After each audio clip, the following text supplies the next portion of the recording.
Press वार्ता एक बहुत महत्वपूर्ण विषय पे बुलाई गई है। आप में से कई सारे साथियों ने कल जो एक शर्मनाक लोकतंत्र विरोधी आपराधिक क्रिमिनल और तानाशाही कार्रवाई भाजपा समर्थित मनोज तिवारी समर्थित उनके कार्यकर्ता के द्वारा जो एक कायराना हमला किया गया उस संबंध में बुलाई गई है।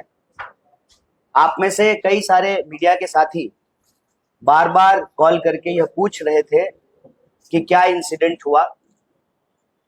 देखिए, हम लोग जो अपने कैंपेन में बोल रहे हैं कि मौजूदा सरकार देश में तानाशाही थोपना चाहती है, जो भाजपा के लोग हैं उनको इस देश के संविधान में कोई भरोसा नहीं बचा है, इसीलिए वो इस देश के विपक्ष को समाप्त करने के लिए तरह तरह के हथकंडे अपनाते हैं। वो पहले बदनाम करते हैं, फिर डराते हैं और फिर खरीदने का प्रयास करते हैं।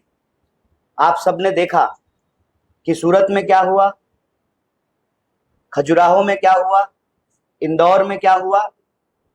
वो उत्तर पूर्वी दिल्ली में भी यही करना चाहते हैं, लेकिन उत्तर पूर्वी दिल्ली की जनता जिस तरीके से इंडिया अलायंस को, कांग्रेस पार्टी को, आम आदमी पार्टी को और हमारे सभी घटक दल के जो कार्यकर्ता हैं, नेता हैं, जो जन समर्थन मिल रहा है, यह घबराहट साफ साफ दिख रही है। 2 बार से बीजेपी के सांसद हैं यहाँ पर। लोकतंत्र में यदि उनको भरोसा है, अगर उनको इस देश की न्यायिक प्रक्रिया, संविधान और जो व्यवस्था है हमारे देश में, वोट की व्यवस्था, लोकतंत्र की व्यवस्था, उसमें अगर भरोसा है तो चुनाव हो रहा है, वो बताएं कि 10 साल में उन्होंने क्या काम किया है।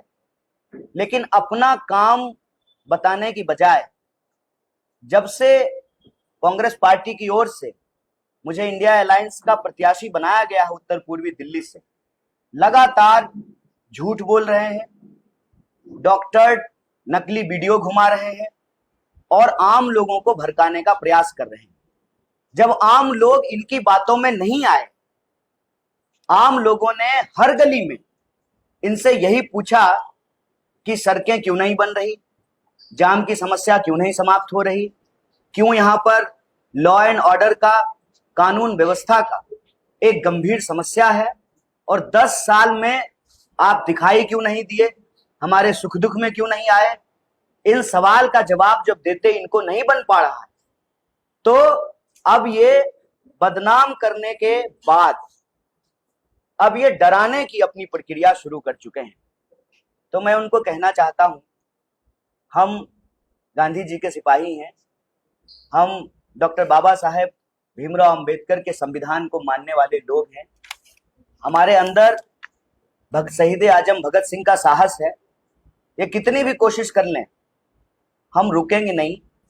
हम उत्तर पूर्वी दिल्ली की जनता के सवाल उठाते रहेंगे और हमारा सवाल उठाने का असर देखिए, 10 साल हो गए, 10 साल से सांसद हैं साहब, और 10 साल से प्रधानमंत्री जी, आदरणीय प्रधानमंत्री जी प्रधानमंत्री, एक बार भी उत्तर पूर्वी दिल्ली नहीं आए।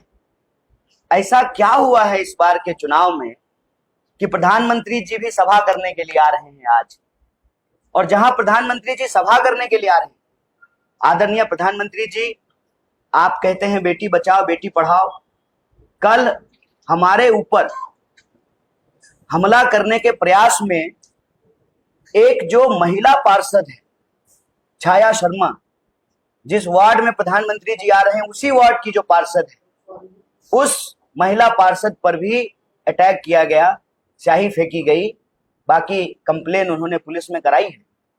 तो आप कहते हैं बेटी बचाओ बेटी पढ़ाओ, सड़क के किस तरफ आपके समर्थक हमला कर रहे हैं, सड़क के उस तरफ जो है आप आ रहे हैं। हम उम्मीद करते हैं कि प्रधानमंत्री जी इस बारे में एक शब्द बोलेंगे। देश के लोगों ने उनको अपना आशीर्वाद दिया, 2-2 बार प्रधानमंत्री बनाया। लोकतंत्र के द्वारा चुने हुए 140 करोड़ लोगों के प्रधानमंत्री हैं वो। उस पार्षद के भी प्रधानमंत्री हैं जिस पार्षद के ऊपर यह कायराना हमला किया गया है। मुझे उम्मीद है, मैं आशा करता हूं कि प्रधानमंत्री जी मंच से इसकी आलोचना करेंगे, इसकी निंदा करेंगे और अपने दोस्त जय शाह जी को, सॉरी माफ कीजिएगा, अमित शाह जी को, क्या कीजिएगा आजकल बेटा का नाम ही याद रहता है, अमित शाह जी को कहेंगे, गृह मंत्री हैं वो, कि पुलिस जो है इस पर कार्रवाई करेगी